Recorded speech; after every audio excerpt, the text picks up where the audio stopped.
Hi dear friends and subscribers of Cricket Happenings. This is your host Ram welcoming you to your daily edition of the Cricket Happening show. And in this Cricket Happening show, what I'm going to share with you, as you all know, it would be India's victory. India starting off the Border Gavaskar Trophy series with a bang, I would say, because what they have done is they defeated Australia by 8 wickets in Chennai.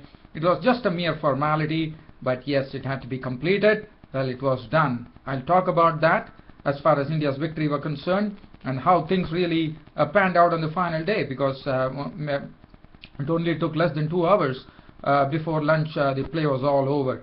And also we will look at some cricket update, because right now we have a game, the third and final One-Day International, which is going on between Zimbabwe and West Indies.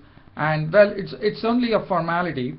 For Zimbabwe, well, they can actually try to win this match to salvage something, but unfortunately they have not done well finishing it off. In fact, they are 211 for 9 is what they have finished off in their 50 overs. So West Indies will have 212 to win the match. And looking at the pitch, looking at how things have gone, it doesn't look that Zimbabwe would be able to stop the West Indies, and West Indies definitely would be clean sweeping the series 3-0. Well, I'll come to that later. But let's go on to the key match, the Border Gavaskar Trophy series, the first test match which was played here after a pretty long time at the M.A. Chidambaram Stadium, Chepauk in Chennai. As I said, the last time the match was played, it was in 2008 between India and England, but this time India played Australia in the first test match, and the victors were India. Well, just looking at the game here, yesterday it was a mere formality, but it was probably, one were thinking that Moises Henriques gets an opportunity, because the other day the way Nathan Lyon was actually blocking the deliveries, one was hoping that Moises Henriques for his test debut could go on and actually make a century, but unfortunately he couldn't. In fact, if he had done that, he would have become the first player after Greg Chappell, as you know, on his test debut hit a century. And after that, the person who really came close to that was, in my opinion, it was there was a player called Bruce Ladd, who actually made 92, and this was against the likes of those famed West Indian bowlers, which was against like Joel Garner, Andy Roberts, Colin Croft, Michael Holding. So that was the time he made that knock of 92. Now he was an opener. In fact, Bruce Ladd was an opener. He used to open the Julian Wiener, I do remember that.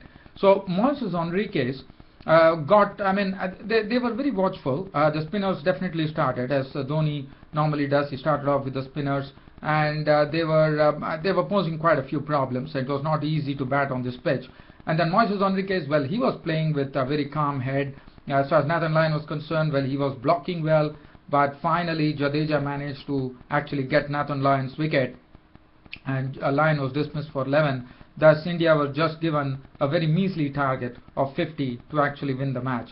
So Nathan Lyon was gone, and Moises Henriques had a wonderful test debut. He had an unbeaten 681 to his name with 6 fours and 2 sixes. Even though Australia lost, it was a sort of a victory for Moises Henriques as far as his batting was concerned, and this would go a long way for Moises Henriques to cement his place in this Australian test outfit.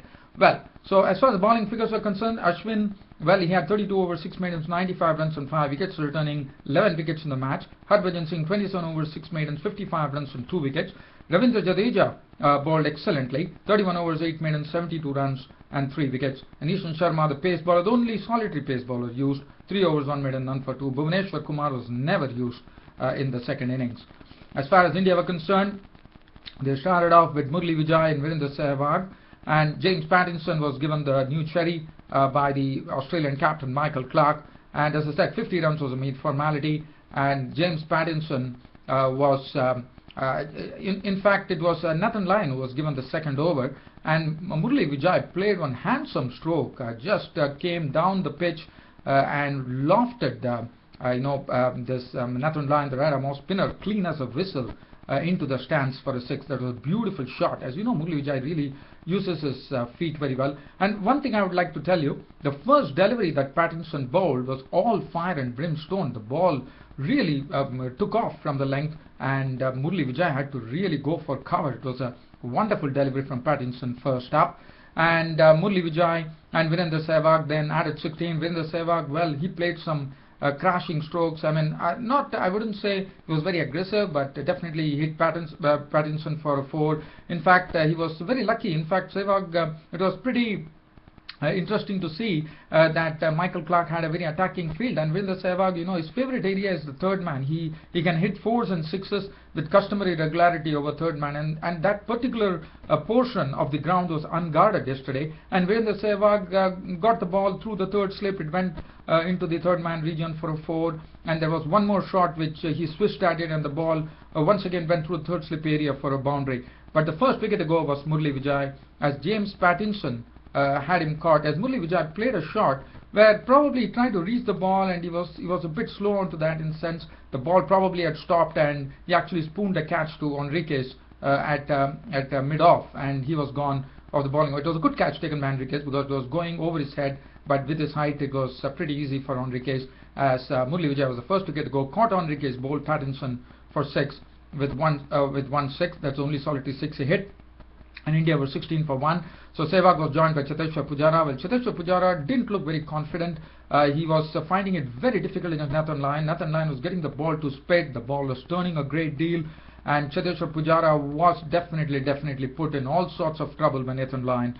Virendra Sehwag came onto the other end. He hit a boundary of the bowling of Nathan Lyon, but that was it. Virendra Sehwag then had to go, as he was caught. He tried to get a ball from Lyon, tried to glide it through the slips. I mean, got an edge onto it, and Clarke took a good catch, and Sehwag was gone. Clarke bowled Lyon for 19 with 3 boundaries. India were 36 for 2. But well, Sachin Tendulkar walked in. Probably Sachin Tendulkar would have never liked to walk in, but as Sehwag was out, Sachin Tendulkar was walked out. And well, Sachin Tendulkar, well, he wasted no time. The first ball that he received after entering into the pitch, there was a strong ovation when Tendulkar walked in. The crowds were really applauding, and Tendulkar didn't disappoint the crowd. In fact, the first delivery he received, he smote Nathan Lyon, the right arm off spinner, into the onside for a 6. What a 6 it was! And the second delivery, once again, and Nathan Lyon would have definitely not expected that, and Tendulkar decided that the second delivery was a much bigger hit, and in fact it was hit in a much better way, and once again it sailed for a 6 or 2. So Tendulkar actually opened his account with 2 consecutive 6s, and his score was 12, and India was just 2 runs short of a victory.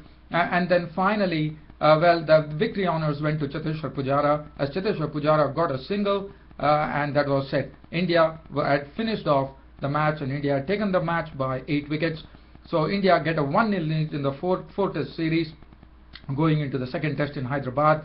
India 50 for 2. Tendulkar was not out on 13 of 10 balls with 2 sixes. Cheteshwar Pujara was not out on 8. India had won the match by 8 wickets. James Pattinson, 3 overs, 1 maiden, 1 for 13, bowled excellently. It was a good match for him. As I said, James Pattinson, Michael Clarke and Moises Enriquez had a very good match, even though Australia lost. Nathan Lyon, well, he toiled hard, but in the second innings, 5.3 overs, no maiden, 1 for 29. Peter Siddle, 3 overs, 2 maidens, none for 4. And Mahendra Singh Dhoni, for his stupendous knock of 224, his maiden double century, and the highest by an Indian wicketkeeper captain in Test history, was named man of the match.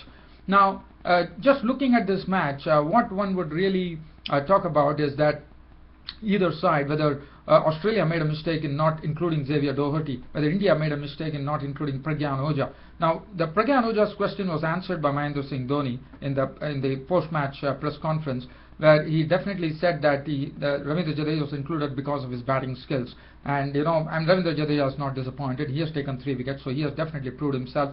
And Dhoni has lots of confidence in Ravindra Jadeja. But Pragyan Ojha, accordingly, is the best spinner in the land, and Pragyan Ojha could have probably done more. But again, the batting, if Mahendra Singh Dhoni definitely answered my question there, because I definitely said that in my Cricket Happening show, that why Pragyan Ojha, the best left-arm spinner in the land, was included in the Indian land, was not included. And as you know, he took 20 wickets against England. But today Mahendra Singh Dhoni definitely answered that question, saying that Ravindra Jadeja was included because of his batting skills. So Pragyan Oja would be definitely watching that, and Pragyan Oja knows that it's very difficult for him to get a look in even into this into a test where probably Pragyan Oja would like to play in Hyderabad, but whether he would be getting a chance, one does not know. I feel sorry for Pragyan Oja, but that is the case. So India lead the full match series 1-0. Whether Australia, what are they going to do? Are they going to have Xavier Doherty, the left-arm spinner, coming in for Hyderabad? And I have a strong feeling that that would happen. But probably the Australian captain and the think tank would like to have a look at the pitch and see what is the Hyderabad pitch going to do, and then probably decide. But anyways, congratulations to India, starting off the Border Gavaskar Trophy series with a bang, winning the first Test match at M.A. Chidambaram Stadium, Chepauk in Chennai by 8 wickets.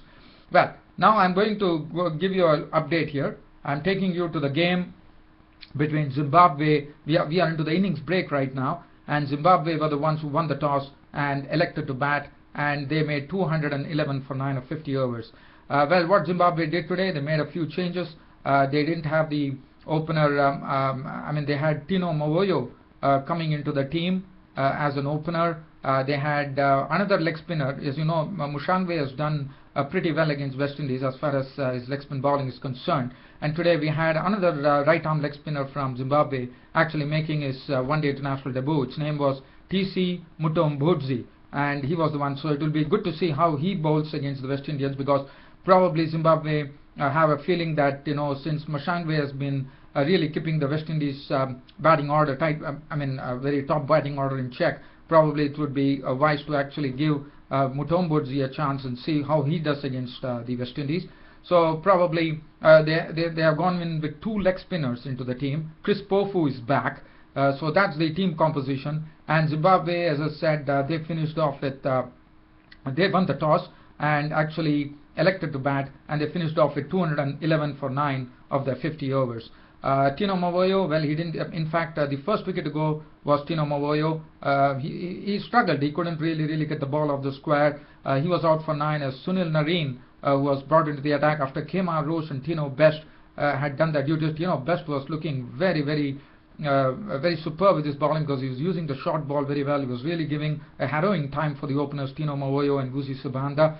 But Tino Mowoyo was the first wicket to go, as Sunil Narine had him LBW for 9. In fact, the very first ball that Sunil Narine bowled, he got a wicket. Tino Mowoyo was gone, LBW bowled Narine for 9, and Zimbabwe were 23 for 1. After that, Masakadza and Subhanda were good, but Masakadza was a victim of the captain of the West Indian team, Dwayne Bravo. He was clean bowled by Dwayne Bravo for 6. And after Vusi Subhanda and Brendan Taylor really entertained the crowd, putting up a very entertaining stand, because they took the score from 30 for 2 in the 13th over to 85 for 85 in the 21st over, before Vusi Subhanda playing some very good strokes, very aggressive. He was out for 41 of 60 balls with 3 fours and 1 6. Brendan Taylor entertained well. In fact, it was a much entertaining knock from Brendan Taylor. He contributed 39 of 38 balls with 3 fours and 2 sixes, and one of the 6 that he hit was actually carved over third man. And then Chakabwa made 17 of 33 balls with no 4 and no 6s. Malcolm Waller made 15 of 24 balls with 2 fours. In the end, it was left to Chamu Chibaba to do all the final touches. In fact, thanks to Chamu Chibaba, Zimbabwe actually reached some portion of something to play for, with Zimbabwe finishing at 211 for 9 of 50 overs. Chamu Chibaba opened out in the end, making an unbeaten 48 of 62 balls with 3 fours and 2 sixes. 3 fours and 2 sixes. And then Mutombodzi, who made his debut as a right-arm leg spinner with his bat, he contributed. He was unbeaten. He was run out for 13 of 14 balls with 1 4 and 1 6. And that was it. Mushangwe was out for 1. Jarvis was out for 7. Pufu remained not out on 2. 211 for 9 of 50 overs was the score West Indies, Zimbabwe put on the board. Bowling figures, Kemar Roche was absolutely on the money. 7 overs, 3 minutes, none for 15. Tino Best was looking good initially, 9 overs, 2 for 38.